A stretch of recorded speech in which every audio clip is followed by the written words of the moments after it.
Everyone, myself Rahul Dixit and I welcome you all on our YouTube channel ई ज्ञान school. आज हम बात करने वाले हैं 12th केमिस्ट्री के एक बहुत ही इंपॉर्टेंट टॉपिक के बारे में जिसका नाम है इलेक्ट्रोकेमिस्ट्री। फिजिकल केमिस्ट्री का एक इम्पोर्टेंट टॉपिक है और अगर आप या तो आप बोर्ड पर्सपेक्टिव से बात करें या किसी भी कम्पिटिटिव एग्जाम की बात करें, सबसे ज़्यादा पूछा जाने वाला और सबसे इंटरेस्टिंग टॉपिक है हमारा क्या, इलेक्ट्रोकेमिस्ट्री।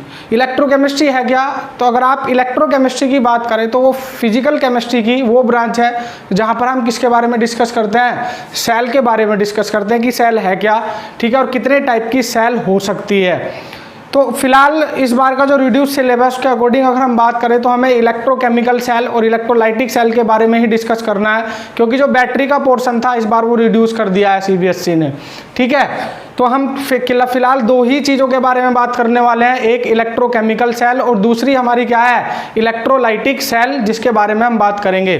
तो सबसे पहले जो आज का टॉपिक बेस्ड रहेगा वो रहेगा हमारा कि इलेक्ट्रोकेमिकल सेल और इलेक्ट्रोलाइटिक सेल में डिफरेंस क्या है, पहली बात। दूसरी बात कि आप कंस्ट्रक्शन किस तरीके से करते हैं इलेक्ट्रोकेमिकल सेल का, उसकी सेल रिएक्शन कैसे लिखी जाती हैं, आप कैसे आइडेंटिफाई करते हैं कि एनोड कौन है, कैथोड कौन है, एनोड पर क्या साइन होगा और कैथोड पर क्या साइन होगा, सारी बातें आज के लेक्चर में हम डिस्कस करने वाले हैं, ठीक है। तो स्टार्ट करते हैं अपना लेक्चर जो है इलेक्ट्रोकेमिस्ट्री के बारे में।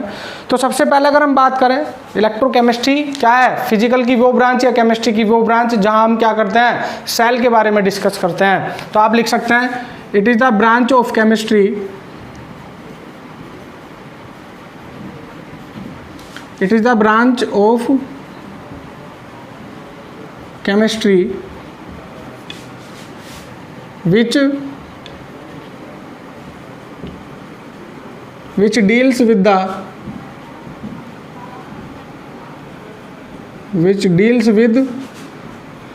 the different type of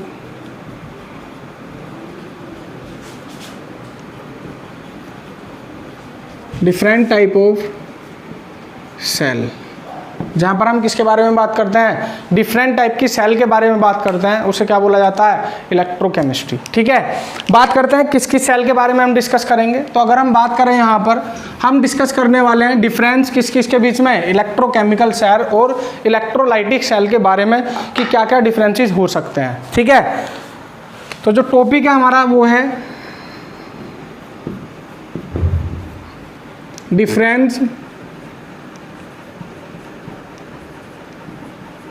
between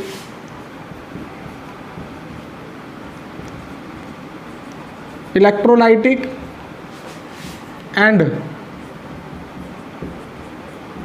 electrochemical cell, ठीक।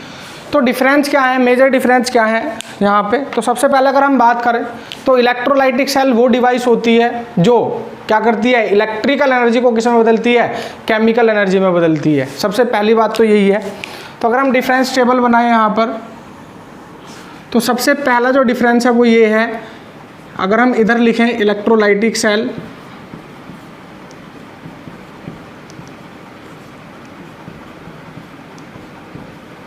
और इधर लिखें हम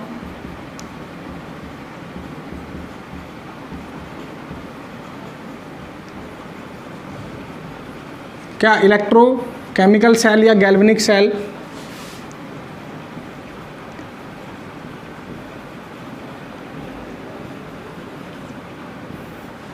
ठीक। तो पहला डिफरेंस क्या है, अगर आप इलेक्ट्रोलाइटिक सेल की बात करें तो इलेक्ट्रोलाइटिक सेल है क्या, it is a device which convert electrical energy into chemical energy, जो इलेक्ट्रिकल एनर्जी को केमिकल एनर्जी में बदलने का काम करती है, that cell is known as electrolytic cell, ठीक है। तो पहला जो डिफरेंस है वो ये है कि it is a device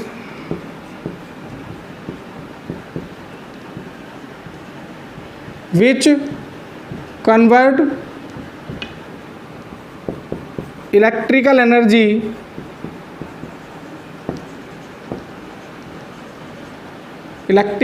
to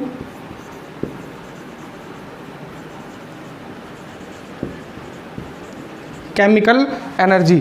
क्या काम करती है वो? इलेक्ट्रिकल एनर्जी को केमिकल एनर्जी में बदलने का काम करती है इलेक्ट्रोलाइटिक सेल। अगर हम इधर बात करें, पहला पॉइंट क्या होगा, इलेक्ट्रोकेमिकल सेल क्या है, इसकी अपोजिट है। ये क्या करती है, केमिकल एनर्जी को इलेक्ट्रिकल एनर्जी में बदलने का काम कौन करती है, आपकी इलेक्ट्रोकेमिकल सेल। तो अगर हम यहाँ बात करें तो लिख सकते हैं कि it is a device which convert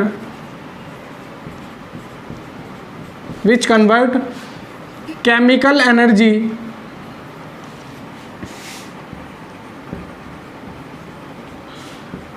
energy to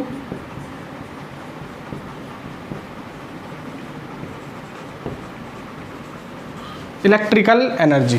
ठीक, पहला डिफरेंस ये है दोनों में कि ये जो सेल होती है इलेक्ट्रोलाइटिक, वो क्या करती है, इलेक्ट्रिकल एनर्जी को केमिकल एनर्जी में बदलने का काम करती है। और अगर आप इलेक्ट्रोकेमिकल या गैल्वेनिक सेल की बात करें, वो क्या करती है, आपकी केमिकल एनर्जी को इलेक्ट्रिकल एनर्जी में चेंज करती है। ये पहला मेजर डिफरेंस है दोनों के बीच में। दूसरी अगर हम बात करें दूसरे डिफरेंस की, तो दूसरा डिफरेंस ये है, अब तक आप पढ़ते आए हैं कि पॉजिटिव प्लेट को आप एनोड बोलते हैं और नेगेटिव प्लेट को आप क्या बोलते हैं, कैथोड। ये बात किसके लिए सही है, ये बात इलेक्ट्रोलाइटिक सेल के लिए आप पढ़ते आए हैं, आपने 10th में पढ़ी है, आप बचपन से पढ़ते आए हैं। इलेक्ट्रोलाइटिक सेल में 2 प्लेट होती हैं, एक कैथोड और एक एनोड। एनोड पर पॉजिटिव चार्ज होता है और कैथोड पर कैसा चार्ज होता है, नेगेटिव। तो दूसरे डिफरेंस की अगर हम बात करें तो हम क्या बोलते हैं कि जो पॉजिटिव इलेक्ट्रोड है इलेक्ट्रोलाइटिक सेल में, पॉजिटिव इलेक्ट्रोड को क्या बोला जाता है, पॉजिटिव इलेक्ट्रोड को बोला जाता है एनोड। ऐसे ही अगर आप निगेटिव इलेक्ट्रोड की बात करें यहाँ पर, तो निगेटिव इलेक्ट्रोड को बोला जाता है कैथोड। बोलिए, ठीक। इसके अलावा अगर हम इधर बात करें इलेक्ट्रोकेमिकल सेल में, तो इलेक्ट्रोकेमिकल सेल में इसका अपोजिट होता है। यहाँ पर निगेटिव प्लेट एनोड होती है और पॉजिटिव प्लेट क्या होती है, कैथोड। ये मेजर डिफरेंस है जो आपको याद रखना है। अब तक हमारे मन में क्या रहता है कि पॉजिटिव प्लेट एनोड होगी, लेकिन इलेक्ट्रोकेमिकल सेल में ऐसा नहीं होता। ये बात आपको याद रखनी है, पॉइंट करके रखनी है कि इलेक्ट्रोकेमिकल सेल में एनोड क्या होता है, नेगेटिव होता है। तो अगर हम यहाँ बात करें तो यहाँ पर क्या होता है कि जो निगेटिव इलेक्ट्रोड है उसे क्या बोलेंगे आप, एनोड बोलेंगे। बोलिए। इसके अलावा अगर आप पॉजिटिव इलेक्ट्रोड की बात करें तो पॉजिटिव इलेक्ट्रोड को बोला जाता है यहाँ पर कैथोड। क्या बोला जाता है, कैथोड। तो 2 डिफरेंस तो ये हो गए। अगर आप तीसरी डिफरेंस की बात करें कि और क्या क्या डिफरेंस यहाँ पर हो सकते हैं, तो तीसरा डिफरेंस ये है कि अगर आप इलेक्ट्रोलाइटिक सेल की बात करते हैं तो उसमें एक नॉन स्पॉन्टेनियस प्रोसेस होता है, और अगर आप गैल्वेनिक सेल की बात करें तो वहाँ पर एक स्पॉन्टेनियस प्रोसेस प्रेजेंट होता है, जिसकी वजह से डेल्टा जी की वैल्यू चेंज होती है। अगर आपने 11th में पढ़ा हुआ है कि Gibbs free energy delta G की वैल्यू अगर पॉजिटिव है तो इस प्रोसेस आपका क्या होगा, नॉन स्पॉन्टेनियस होगा। इसके अलावा अगर आप किसकी बात करें, अगर आप इलेक्ट्रोकेमिकल सेल की बात करें तो वहाँ पर क्या है कि एक स्पॉन्टेनियस प्रोसेस प्रेजेंट होता है, जिसकी वजह से डेल्टा जी की वैल्यू वहाँ पर क्या होगी, नेगेटिव होगी। ठीक है। तो थर्ड डिफरेंस की अगर हम बात करें दोनों के बीच में, तो थर्ड डिफरेंस हमारा क्या है कि किस में स्पॉन्टेनियस प्रोसेस प्रेजेंट है और किस सेल के अंदर नॉन स्पॉन्टेनियस प्रोसेस प्रेजेंट होता है। तो अगर हम बात करें इलेक्ट्रोलाइटिक सेल के बारे में, तो इसमें कैसा प्रोसेस प्रेजेंट है, एक नॉन स्पॉन्टेनियस प्रोसेस प्रेजेंट होता है। ठीक है। तो लिखें अगर हम इसमें तो क्या लिख सकते हैं, in this cell a non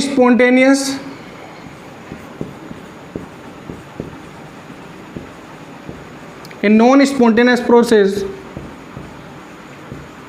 अकर। बोलिए। इसके अलावा अगर हम इधर बात करें, इसके अंदर इलेक्ट्रोकेमिकल सेल के अंदर अगर हम बात करें तो इलेक्ट्रोकेमिकल सेल में क्या होता है कि जो हमारा स्पॉन्टेनियस प्रोसेस है वो इसके अंदर प्रेजेंट होता है। तो इसकी अगर हम बात करें तो ये लिख सकते हैं कि in this cell a spontaneous reaction या एक स्पॉन्टेनियस प्रोसेस आर प्रेजेंट। बोलिए। ये बात शायद आपको क्लियर हो गई होगी। इसके अलावा अगर हम यहाँ बात करें किसकी, नेक्स्ट डिफरेंट की, जो नेक्स्ट डिफरेंस है यहाँ पर वो ये है कि अगर आप इलेक्ट्रोलाइटिक सेल के लिए डेल्टा जी मतलब गिब्स फ्री एनर्जी की बात करें तो डेल्टा जी की वैल्यू क्या होगी, वो अगर नॉन स्पॉन्टेनियस प्रोसेस है तो डेल्टा जी की वैल्यू क्या होगी, पॉजिटिव। ठीक है, अगर स्पॉन्टेनियस प्रोसेस है तो डेल्टा जी की वैल्यू क्या होगी, नेगेटिव। बोलो ठीक। तो अगर हम यहाँ बात करें तो डेल्टा जी क्या होगा इस सेल के लिए, इलेक्ट्रोलाइटिक सेल के लिए डेल्टा जी की वैल्यू पॉजिटिव होती है, और अगर आप इलेक्ट्रोकेमिकल सेल के लिए बात करें तो डेल्टा जी की वैल्यू क्या होती है, नेगेटिव। ठीक है, एक इंपॉर्टेंट डिफरेंस है जो पेपर में पूछा भी गया है बहुत बार। ठीक है, ये ध्यान रखना आप कि डेल्टा जी की वैल्यू अगर पॉजिटिव है तो मतलब इलेक्ट्रोलाइटिक सेल के बारे में बात कर रहे हैं, अगर डेल्टा जी की वैल्यू नेगेटिव है तो किसके बारे में बात कर रहे हैं हम, इलेक्ट्रोकेमिकल सेल या गैल्वेनिक सेल के बारे में। बोलो ठीक। इसके अलावा अगर हम बात करें फिफ्थ डिफरेंस की, तो होता क्या है कि जो इलेक्ट्रोलाइटिक सेल है उसमें एक ही हाफ सेल प्रेजेंट होती है, जबकि अगर आप इलेक्ट्रोकेमिकल सेल या गैल्वेनिक सेल की बात करें तो उसमें दो हाफ सेल प्रेजेंट होती हैं, जिसमें आपके दो इलेक्ट्रोलाइटिक सॉल्यूशन प्रेजेंट होते हैं डिफरेंट टाइप के। ठीक है, तो अगर हम यहाँ पर बात करें इलेक्ट्रोलाइटिक सेल की तो आप क्या कह सकते हैं, only one electrolytic solution are present. ठीक है, बट इन इलेक्ट्रोकेमिकल सेल क्या होगा कि two electrolytic solution are present in two half cell. ठीक है, तो लिखते हैं हम नेक्स्ट डिफरेंस। फिफ्थ डिफरेंस होगा वो इलेक्ट्रोलाइटिक सेल और इलेक्ट्रोकेमिकल सेल के बारे में। ठीक है, तो फिफ्थ डिफरेंस है हमारा कि in this cell a, in this cell one type of electrolytic solution are present, one type of electrolytic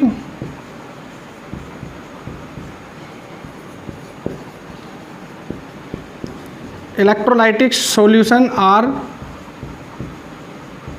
present।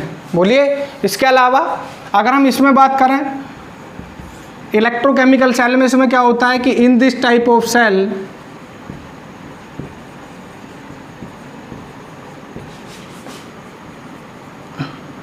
two electrolytic solution are present,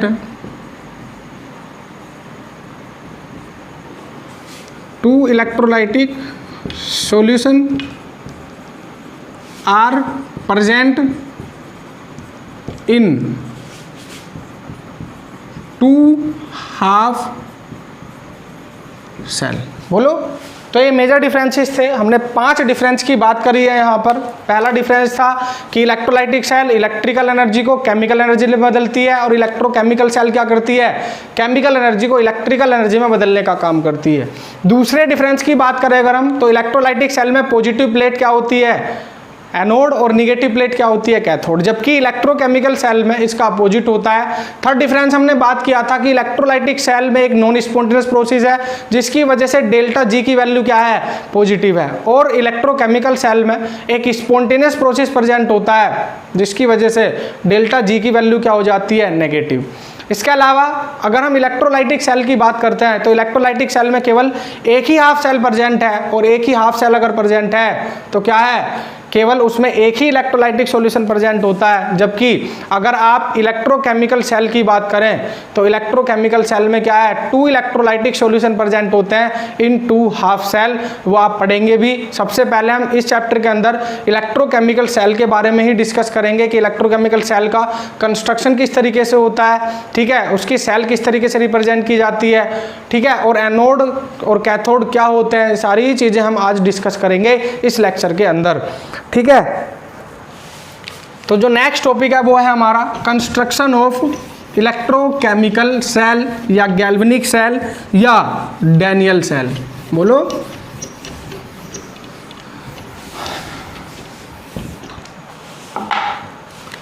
next topic है हमारा कंस्ट्रक्शन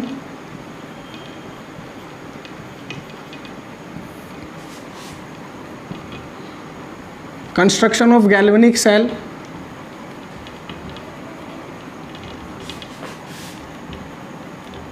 और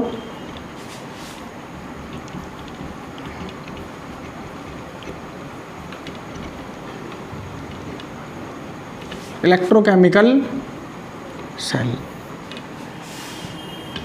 ठीक, किस तरीके से आप कंस्ट्रक्शन करते हैं, सबसे पहली बात तो यही है, ठीक है। तो कंस्ट्रक्शन यहाँ पर दो मेटल यूज की जाती है, एक जिंक का सॉल्यूशन होता है, मतलब एक जिंक की मेटल आप यूज करते हैं, और दूसरी मेटल यहाँ कॉपर की यूज करते हैं। तो अगर हम इसके कंस्ट्रक्शन की बात करें तो कौन सी मेटल आप यूज करने वाले हैं यहाँ पर आप मेटल यूज करने वाले हैं जिंक और कॉपर, ठीक है। सबसे पहली बात तो ये है कि अगर आप जब इलेक्ट्रोकेमिकल सेल का कंस्ट्रक्शन किया जाता है तो हम करते क्या हैं कि अगर हम एनोड की बात करें या कैथोड की बात करें तो किसे एनोड बनाएंगे किसे कैथोड बनाएंगे वो कौन डिसाइड करता है, तो इलेक्ट्रोकेमिकल सेल में डिसाइड रिडक्शन और ऑक्सीडेशन के बेस पर होता है, ठीक है। इलेक्ट्रोड उस मेटल की बनेंगी जिस पर क्या होगा, ऑक्सीडेशन होगा, ठीक है। एनोड किसकी बनेगी, जिस पर ऑक्सीडेशन होगा, और कैथोड किसकी बनेगी, जिस पर रिडक्शन होगा। ये आपको ध्यान रखना है। यहाँ पर एनोड और कैथोड की डेफिनेशन अलग है, इलेक्ट्रोलाइटिक सेल में अलग है, वो बाद में डिस्कस करेंगे। यहाँ पर क्या है चीज़ें कि कैथोड वो इलेक्ट्रोड है जहाँ पर क्या होगा, रिडक्शन होगा, और एनोड वो इलेक्ट्रोड है जहाँ क्या होगा, ऑक्सीडेशन। अब हमारे पास दो चीज़ें हैं, एक जिंक है और एक कॉपर है, ठीक है। तो जिंक का ऑक्सीडेशन होगा, कॉपर का ऑक्सीडेशन होगा, आप कैसे डिसाइड करेंगे, इलेक्ट्रोकेमिकल सीरीज के थ्रू, या रिएक्टिविटी सीरीज आपने 10th में पढ़ी है। तो 10th में अगर इलेक्ट्रोकेमिकल रिएक्टिविटी सीरीज की बात करें तो वो क्या होती थी, MgAl Zn Fe HCu। तो अगर आप Zn और Cu की बात करें इलेक्ट्रोकेमिकल सीरीज में या एक्टिविटी सीरीज में होता क्या था, जब आप ऊपर से नीचे की तरफ मूव करते थे तो मेटल ऊपर है उसकी रिएक्टिविटी ज़्यादा है, और जो मेटल नीचे है उसकी रिएक्टिविटी क्या है, कम है, ठीक है। तो इसका मतलब क्या है कि जिंक की रिएक्टिविटी ज़्यादा है as compared to the copper, और जिसकी रिएक्टिविटी ज़्यादा होती है वो इलेक्ट्रॉन जल्दी ईजिली डोनेट करता है, और इलेक्ट्रॉन का जो डोनेशन है वही क्या कहलाता है, वही कहलाता है हमारा क्या, ऑक्सीडेशन। बोलो, तो यहाँ पर जिंक मेटल क्या करेगा, इलेक्ट्रॉन डोनेट करेगा, और इसी की वजह से जिंक मेटल का क्या होगा, ऑक्सीडेशन, और जिंक मेटल का ऑक्सीडेशन हुआ है तो जिंक मेटल क्या बनाएगी, हाँ, एनोड बनाएगी, ठीक है। और जो कॉपर है वो क्या करेगा, जो इलेक्ट्रॉन डोनेट हुए हैं उन इलेक्ट्रॉन को एक्सेप्ट करके, ठीक है, क्या हो जाएगा, उसका रिडक्शन, और रिडक्शन अगर कॉपर का हुआ है तो कॉपर की क्या बनाएंगे आप, कॉपर की बनाएंगे आप क्या, कैथोड। बोलिए, तो एनोड और कैथोड का डिसाइड किसके बेस पर करा आपने, ऑक्सीडेशन और रिडक्शन के बेस पर, ठीक है। अब बनाते हैं हम सेल में क्या क्या चीज़ें इंपॉर्टेंट है, किस तरीके से हम उसका कंस्ट्रक्शन करते हैं, वो सारी ही चीज़ें हम अब डिस्कस करने वाले हैं। तो अगर हम यहाँ हाफ सेल की बात करें तो आप जानते हैं कि इलेक्ट्रोलाइटिक सेल में हमारे पास कितनी हाफ सेल होती हैं, 2 हाफ सेल प्रेजेंट होती हैं, बोलो।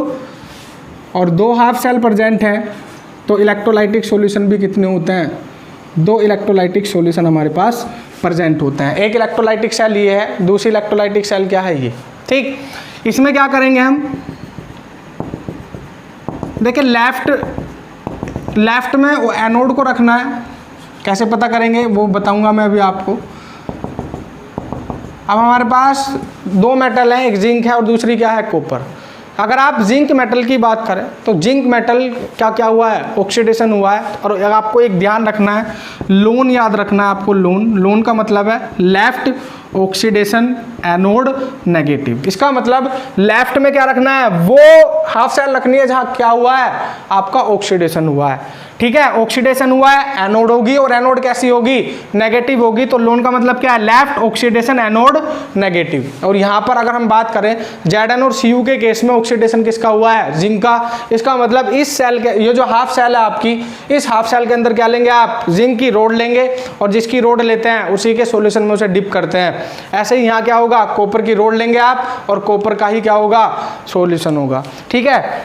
तो देखते हैं क्या क्या चीज़ें यहाँ होने वाली हैं। तो इसमें क्या लेंगे हम, मेटल की इलेक्ट्रोड रहेगी हमारे पास,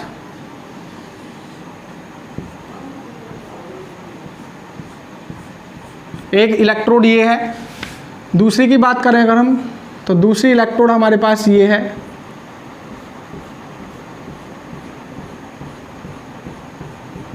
ठीक। अगर हम इसे जिंक, ये क्या है, जिंक की इलेक्ट्रोड है। अगर ये जिंक की इलेक्ट्रोड है तो इसमें सॉल्यूशन किसका है, जिंक का ही है, ZnSO4। अगर ये कॉपर की रोड है तो ये सॉल्यूशन किसका है, कॉपर सल्फेट का। बोलो। तो 2 हाफ सेल है, एक में क्या है जिंक की रोड डिप की गई है आपने, और एक कॉपर का सॉल्यूशन है जिसमें आपने कॉपर की रोड को क्या किया हुआ है, डिप किए हुआ है। ठीक है, पहली बात तो ये है। दूसरी बात की अगर हम बात करें यहाँ पर, तो दूसरी बात ये है आपने कैसे डिसाइड करा कि किसका ऑक्सीडेशन हुआ है, किसका रिडक्शन हुआ है, कि रिएक्टिविटी सीरीज के बेस पर, कि Zn की रिएक्टिविटी ज़्यादा होती है, जिसकी वजह से क्या है कि Zn को हमने क्या हुआ है, Zn का ऑक्सीडेशन हुआ है। और Zn का अगर ऑक्सीडेशन हुआ है तो Zn क्या किसकी तरह काम करेगा यहाँ पर, एनोड की तरह। और आप इतना भी जानते हैं कि अगर जिंक एनोड है तो एनोड पर साइन कैसा होगा, नेगेटिव, और यहाँ पर कॉपर का क्या होगा, रिडक्शन हुआ है, तो कॉपर क्या बनेगा, कैथोड, और कैथोड पर चार्ज कैसा होगा यहाँ, पॉजिटिव। बोलो, बोलिए। दूसरी बात क्या है यहाँ पर, अगर हम रिएक्शन की बात करें कि कौन सी इलेक्ट्रोड पर कौन सी रिएक्शन प्रेजेंट होगी, ठीक है, तो इलेक्ट्रोड कैथोड पर अलग रिएक्शन होगी यहाँ पर, और एनोड पर रिएक्शन अलग होगी। ठीक है, तो अगर हम यहाँ बात करें एट एनोड, तो एनोड पर किसकी रिएक्शन होगी, जिंक वाली। क्या होगा कि जो जिंक मेटल है वो इलेक्ट्रॉन डोनेट करेगी और किस में चेंज हो जाएगी, 2 इलेक्ट्रॉन में। Zn यहाँ सॉलिड स्टेट में है, यहाँ वो एक्वस स्टेट में। बोलो। इसके अलावा अगर आप कैथोड की बात करें, एट कैथोड, तो कैथोड पर क्या होगा कि जो कॉपर +2 है वो 2 इलेक्ट्रॉन एक्सेप्ट करेगा और किस में चेंज हो जाएगा, कॉपर में। बोलो। ठीक है, तो एनोड पर ये रिएक्शन हुई है और कैथोड पर ये रिएक्शन हुई है। इस इलेक्ट्रोड पर क्या रिएक्शन हुई है आपकी, यहाँ पर प्रोडक्ट बना है Zn+2 और 2 इलेक्ट्रॉन, और यहाँ पर क्या हुआ है कि जो कॉपर का +2 आयन था उसने क्या करा, 2 इलेक्ट्रॉन एक्सेप्ट कर लिए। बोलो। ठीक है, तो ये रिएक्शन एनोड पर हुई, ये रिएक्शन किस पर हुई, कैथोड पर। तो होता क्या है यहाँ पर, जब ये प्रोडक्ट बन जाता है कि जो Zn+2 है वो तो कहाँ जाता है, सॉल्यूशन के अंदर, क्योंकि Zn+2 कहाँ एग्जिस्ट करता है, जिंक ZnSO4 में। और ये जो इलेक्ट्रॉन बचे हुए हैं इनका जो मूवमेंट है वो क्या है, इनका जो मूवमेंट है वो एनोड से कैथोड की तरफ जाने लगता है, जिससे हम क्या करते हैं, एक एक्सटर्नल सर्किट की हेल्प से, कोई एक्सटर्नल सर्किट यहाँ लगा देते हैं और एक्सटर्नल सर्किट की हेल्प से क्या कर देते हैं, दोनों इलेक्ट्रोड को आपस में क्या कर देते हैं, कनेक्ट कर देते हैं। ठीक है, जिसके थ्रू किसका मूवमेंट होता है, इलेक्ट्रॉन का। इलेक्ट्रॉन किसकी तरफ मूवमेंट कर रहे हैं, एनोड से किसकी तरफ, कैथोड की तरफ जा रहे हैं। बोलो। तो ये तो क्या है आपका एक्सटर्नल सर्किट है। ठीक, इसके अलावा अगर हम बात करें यहाँ पर कि इलेक्ट्रॉन का मूवमेंट कहाँ से कहाँ हुआ, एनोड से कैथोड की तरफ हुआ। आपने क्या करा, इलेक्ट्रोड को तो आपस में कनेक्ट कर दिया, क्या ये सॉल्यूशन आपस में कनेक्ट हुए, अगर आप इन दोनों इलेक्ट्रोलाइटिक सॉल्यूशन की बात करें तो इनका अब तक आपस में कनेक्शन नहीं हुआ है, और इन्हीं सॉल्यूशन को कनेक्ट करने का काम करता है एक यू शेप की ट्यूब, और उसी यू शेप ट्यूब को क्या बोला जाता है, सोल्ट ब्रिज। ठीक है, तो अगर आप इन दोनों सॉल्यूशन की बात करें तो इन दोनों सॉल्यूशन को जोड़ने का काम कौन करता है, सोल्ट ब्रिज। बोलो। एक यू शेप की ट्यूब होती है जो क्या करती है, इन दोनों सॉल्यूशन को जोड़ने का काम करती है, जिसमें क्या भरा हुआ होता है, इलेक्ट्रोलाइट भरा हुआ होता है जेल टाइप मिक्सचर में। ठीक है, और उस इलेक्ट्रोलाइट के बहुत सारे फंक्शन हैं, बहुत इंपॉर्टेंट फंक्शन है। तो अगर आप इसकी बात करें तो क्या है, एक यू शेप की ट्यूब है जिसमें जेल टाइप फॉर्म में क्या भरा रहता है, इलेक्ट्रोलाइट इसके अंदर भरा हुआ होता है, सोल्ट ब्रिज के अंदर। ठीक है, जैसे अगर आप सोल्ट ब्रिज की बात KCl है या KNO3 है या NaNO3 है, इस टाइप के इलेक्ट्रोलाइट इसके अंदर भरे हुए होते हैं। ठीक है, इसे ही क्या बोलते हैं आप, ये जो यू शेप की ट्यूब है इसे ही क्या बोला जाता है, सोल्ट ब्रिज। इसे ही क्या बोलते हैं हम, सोल्ट ब्रिज। बोलो। तो ये किस किस के काम थे, आपने क्या करा, इलेक्ट्रोड को तो एक्सटर्नल सर्किट की हेल्प से जोड़ दिया। ठीक है, और जो सॉल्यूशन थे उन्हें एक यू शेप की ट्यूब से कनेक्ट कर दिया, जिसे क्या कहा आपने, जिसे कहा आपने क्या, सोल्ट ब्रिज। बोलो।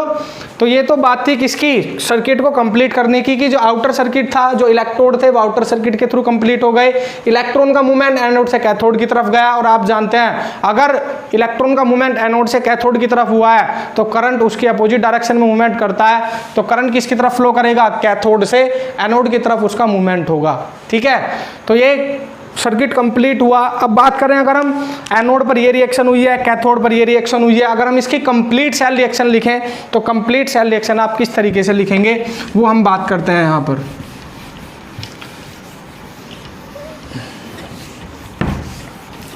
ठीक है, तो मैंने क्या कहा था कि मेरे पास 2 हाफ सेल थी, एक हाफ सेल ये थी, बोलो, दूसरी हाफ शेल क्या थी, ये थी।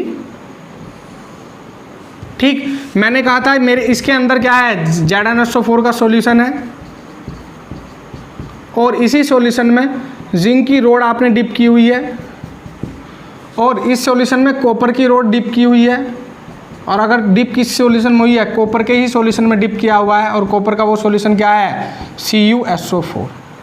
ठीक है, फिर हमने क्या करा था इसमें क्या किया था कि जो ये इस इलेक्ट्रोड पर क्या रिएक्शन हुई थी, मैंने लिखा था एट एनोड रिएक्शन हुई थी हमारी, क्या रिएक्शन हुई थी हमारी, जिंक ने Zn+2 इलेक्ट्रॉन डोनेट करके वो चेंज हुआ था 2 इलेक्ट्रॉन में। और एट कैथोड अगर हम बात करें तो एट कैथोड हुआ था कि जो Cu+2 है उसने 2 इलेक्ट्रॉन एक्सेप्ट किए थे और वो किस में चेंज हो गया था, कॉपर में।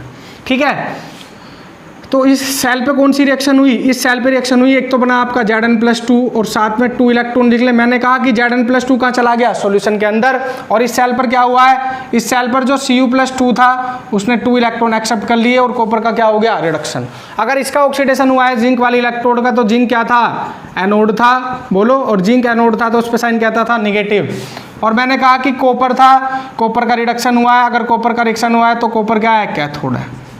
ठीक, फिर क्या किया था आपने कि इन इलेक्ट्रोड को तो एक एक्सटर्नल सर्किट की हेल्प से क्या करा था आपने, एक एक्सटर्नल सर्किट की हेल्प से इन्हें कनेक्ट कर दिया, जिसके थ्रू Zn+2 तो सॉल्यूशन के अंदर चला गया था, लेकिन जो 2 इलेक्ट्रॉन थे, जो इलेक्ट्रॉन यहाँ से निकल रहे हैं उनका मूवमेंट कहाँ से कहाँ हो रहा है, उनका मूवमेंट एनोड से कैथोड की तरफ हो रहा है। और अगर इलेक्ट्रॉन का मूवमेंट एनोड से कैथोड की तरफ हो रहा है तो करंट कहाँ से कहाँ फ्लो होगा, कैथोड से एनोड की तरफ। दूसरी बात मैंने आपको ये बताई कि आपने इलेक्ट्रोड को तो एक्सटर्नल सर्किट के थ्रू जोड़ दिया, कनेक्ट कर दिया, क्या आपने इन दोनों इलेक्ट्रोलाइटिक सॉल्यूशन को आपस में कनेक्ट किया, नहीं। तो इन दोनों सॉल्यूशन को आपस में कनेक्ट करने का काम कौन करता है, एक यू शेप की ट्यूब होती है और उस यू शेप की ट्यूब को क्या बोलते हैं आप, सोल्ट ब्रिज बोलते हैं। और इस सोल्ट ब्रिज के अंदर क्या भरा हुआ होता है, इलेक्ट्रोलाइट भरा हुआ होता है जेल टाइप मिक्सचर में।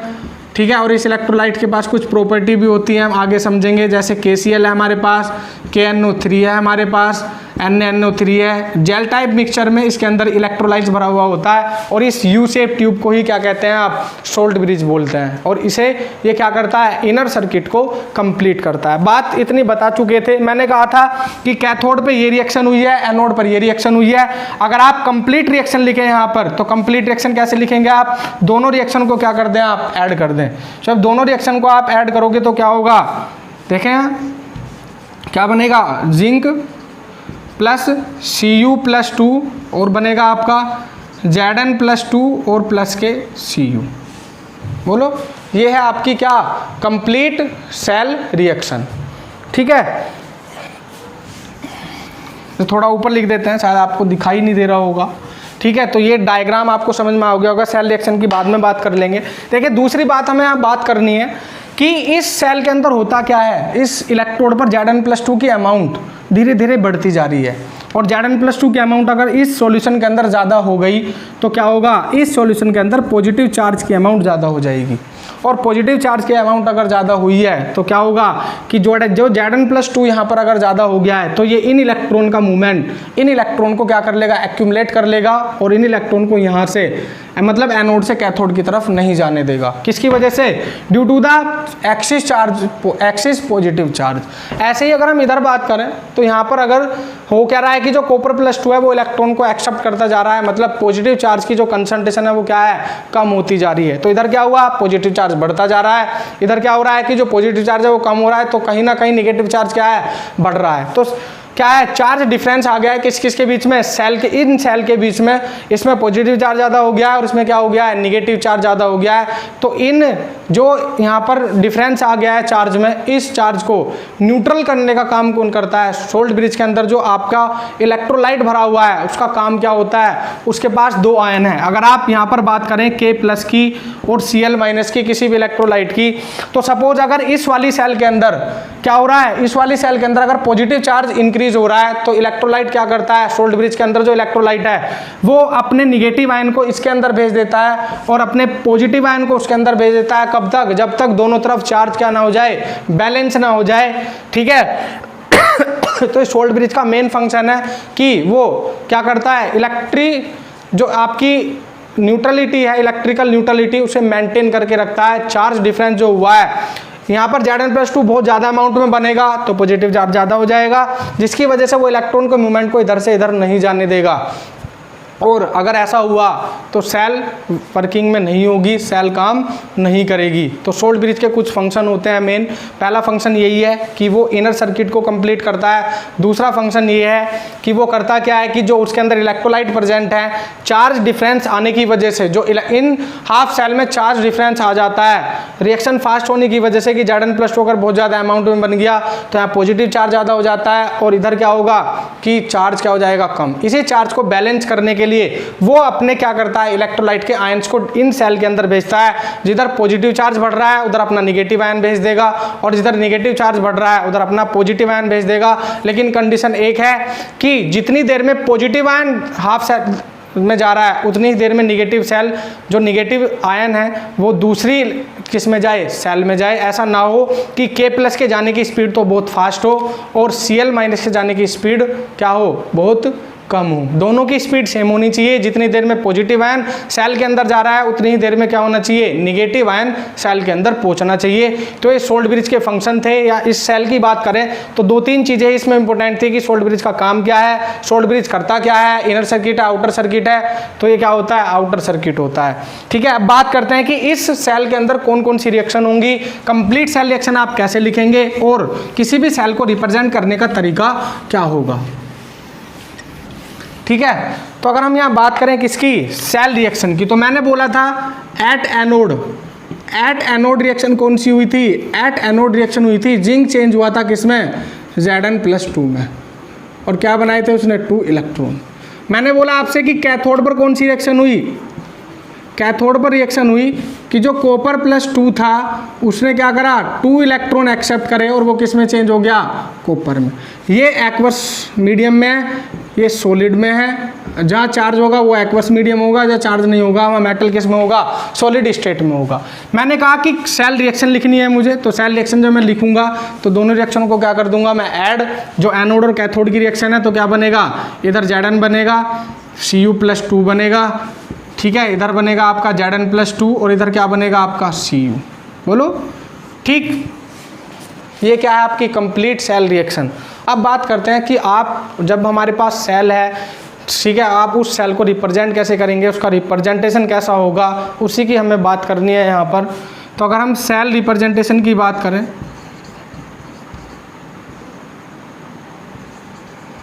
तो सेल रिप्रेजेंटेशन के लिए करते क्या हैं, आपको एक याद रखना है क्या, लोन याद रखना है आपको। लोन का मतलब क्या है, लेफ्ट में आपको वो रखना है जिसका ऑक्सीडेशन हुआ है, और जिसका ऑक्सीडेशन हुआ है वो एनोड होगा, और जो एनोड है वो क्या होगी, नेगेटिव होगी। तो जब सेल रिप्रेजेंट करते हैं तो बीच में तो लगाते हैं सोल्ट ब्रिज। ये जो 2 लाइन आपने खींची है इसका मतलब क्या है कि ये क्या है, सोल्ट ब्रिज है। सोल्ट ब्रिज के लेफ्ट में क्या लिखते हैं आप, जो लेफ्ट है उसमें लिखेंगे हम क्या, लेफ्ट में ऑक्सीडेशन वाला लिखेंगे। ऑक्सीडेशन किस मेटल का हुआ है, जिंक किस में चेंज हुई है, Zn+2 में। तो कैसे लिखेंगे, जिंक स्लैश क्या, Zn+2। बोलो, ये लिख दिया आपने ऑक्सीडेशन वाला। और राइट हैंड साइड में क्या लिखते हैं हम, जिसका रिडक्शन होता है, कॉपर+2 किस में चेंज हुआ है, कॉपर में। तो क्या लिखेंगे आप, Cu+2 Cu। तो सेल रिप्रेजेंटेशन का तरीका ये होता है कि लेफ्ट में ऑक्सीडेशन वाला लिखते हैं, और जिसका ऑक्सीडेशन हुआ है वो एनोड होता है, और जो एनोड है वो क्या होता है, नेगेटिव होता है। ठीक है, दूसरी बात, कॉपर का क्या हुआ है, रिडक्शन, जिसे क्या लिखेंगे आप, राइट साइड में। तो किसी भी सेल को रिप्रेजेंट करने का तरीका क्या होता है, ये तरीका होता है। ठीक है, इसके अलावा इस सेल में सोल्ट ब्रिज का जो फंक्शन है वो बहुत मेन फंक्शन है, और कई बार एग्जाम में भी पूछा गया है कि सोल्ट ब्रिज होता क्या है और इसके मेन फंक्शन क्या है। ठीक है, तो हम बात करते हैं किसकी, सोल्ट ब्रिज के बारे में, कि सोल्ट ब्रिज है क्या और उसके रियल में मेन फंक्शन क्या क्या है और क्या क्या उसकी खास बातें हैं। तो अगर हम बात करें किसके बारे में,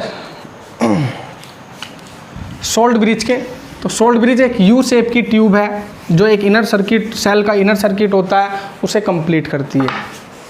उसे क्या करती है, कंप्लीट।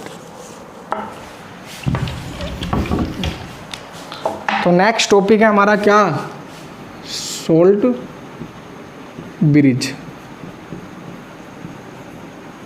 तो सोल्ड ब्रिज में क्या लिखेंगे आप कि एक यू शेप ट्यूब है जो करती क्या है, इनर सर्किट को कंप्लीट करती है, और इस सोल्ड ब्रिज में inert electrolyte gel type mixture में फिल रहता है, भरा रहता है, और उस जेल टाइप मिक्सचर को आप अगर फोम भी बोल देते हैं, अगर फोम बोलते हैं उसे, ठीक है। तो क्या बोलेंगे आप, it is a U shape tube, it is a U shape tube which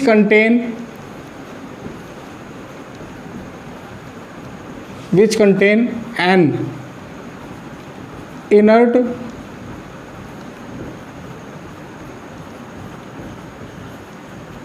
electrolyte, ठीक है। तो ये तो बात थी उसके इंट्रोडक्शन की। इन द फॉर्म ऑफ, किस फॉर्म में भरा होता है, in the form of agar form, agar form एक जेल टाइप मिक्सचर है, क्या लिख सकते हैं आप, जेल टाइप मिक्सचर, ठीक। जो मेन बात है इसके बारे में वो ये है कि इसके मेन फंक्शन क्या है। सोल्ड ब्रिज के मेन फंक्शन पर ही आपको फोकस करना है, बहुत बार पूछे गए हैं, ठीक है।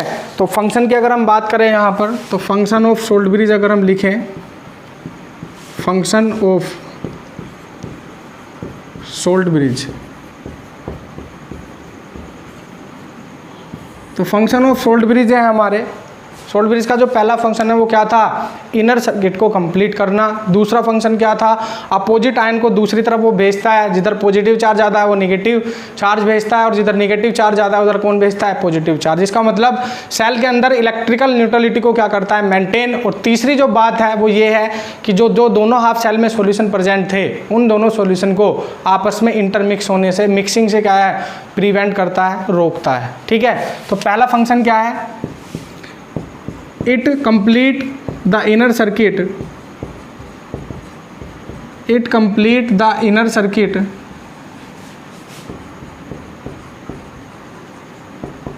of the cell, सेल के इनर सर्किट को कंप्लीट करता है। दूसरी बात क्या है कि it maintain the electrical neutrality of both half cell by providing opposite charge ion, ठीक है, इन बोथ हाफ सेल। तो क्या लिखेंगे आप, it maintain the electrical neutrality, it maintain the electrical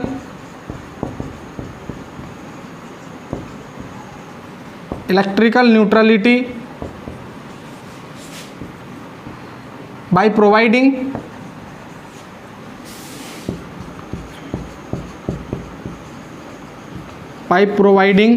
opposite charge ion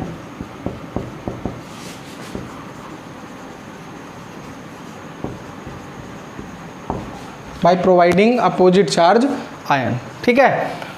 तीसरी बात है, it prevent the intermixing of both electrolytic solution, ठीक है।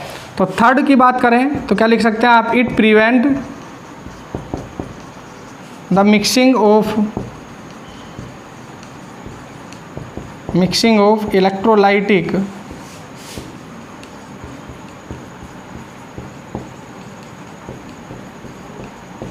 इलेक्ट्रोलाइटिक सॉल्यूशन, ठीक है। तो ये तीन इसके मेन क्या थे, फंक्शन थे। इसमें आप एक बात ध्यान रखना कि जो भी इलेक्ट्रोलाइट सोल्ड ब्रिज के अंदर प्रेजेंट होता है, उसके अंदर ये खास बात होनी चाहिए कि उसके जो आयन्स हैं, जो डिफरेंस आयन होते हैं, एक पॉजिटिव और कैटायन, जो कैटायन और क्या है एनायन है, उनकी स्पीड क्या होनी चाहिए, सेम वेलोसिटी से वो डिफरेंट सेल में क्या करें, मूवमेंट करें, तभी वो इलेक्ट्रिकल न्यूट्रलिटी को क्या रख सकते हैं, मेंटेन रख सकते हैं। तो ये जो लेक्चर था जो आज हमने डिस्कस किया है, इसमें हमने इलेक्ट्रोकेमिकल सेल के बारे में सारी चीज़ें फोकस करी है। इलेक्ट्रोकेमिकल सेल होती क्या है, ठीक है, उसके अंदर आउटर सर्किट कैसे कंप्लीट होता है, इनर सर्किट को कंप्लीट करने वाली चीज़ क्या है, जैसे क्या बोलते हैं आप, सोल्ड ब्रिज। सोल्ड ब्रिज के फंक्शन क्या है कि वो क्या क्या चीज़ें मेंटेन रखता है किसी भी सेल के अंदर, ठीक है। तो ये आपको याद रखना है। इसके अलावा किसी भी सेल को रिप्रेजेंट करना एक मेन इंपॉर्टेंट चीज़ है इस चैप्टर के अंदर, क्योंकि जो न्यूमेरिकल पोर्शन यहाँ से आता है, सेल रिप्रेजेंट करनी आपको आनी चाहिए। एनोड कैथोड क्या होंगे ये आपको आना चाहिए। आपको बता चुके हैं कि जिस पर ऑक्सीडेशन होगा वह एनोड होगी, और जिस पर रिडक्शन होगा वो क्या होगी, कैथोड होगी। ठीक है। एनोड जो होगी उस पर नेगेटिव साइन होगा और जो कैथोड होगी उस पर कैसा साइन होगा, पॉजिटिव साइन होगा। तो ये सारी चीज़ें हमने डिस्कस करी हैं। इसके अलावा अगर आपको कोई भी डाउट वीडियो में रह गया है, कोई भी चीज़ अगर आपको ना समझ में आए तो आप कमेंट बॉक्स में टाइप कर सकते हैं, ठीक है। जो भी प्रॉब्लम होगी हम उसे सॉल्व करने की पूरी कोशिश करेंगे, ठीक है। और दूसरा मैं आप सबसे ये कहना चाहता हूँ कि जिस तरीके का सपोर्ट आप लोगों ने मुझे किया है, जो मेरे स्टूडेंट का जो सपोर्ट मुझे मिला है, उसके लिए मैं आप सभी को थैंक्स बोलना चाहता हूँ और उम्मीद करता हूँ कि आप इसी तरीके का सपोर्ट मुझ पर बनाए रखेंगे, क्योंकि जितना आप सपोर्ट करेंगे उतना ही ज़्यादा हम मोटिवेट होते हैं, उतनी ही ज़्यादा हमें पावर आती है, उतनी ही ज़्यादा कंटेंट लेके हम आएंगे और कोशिश करेंगे कि लाइव सेशन भी आपके लिए लेकर आएँ, ठीक है। तो इसलिए आप लोगों का प्यार बहुत ज़रूरी है हमें मोटिवेट रखने के लिए, ठीक है। तो ध्यान रखना, ठीक।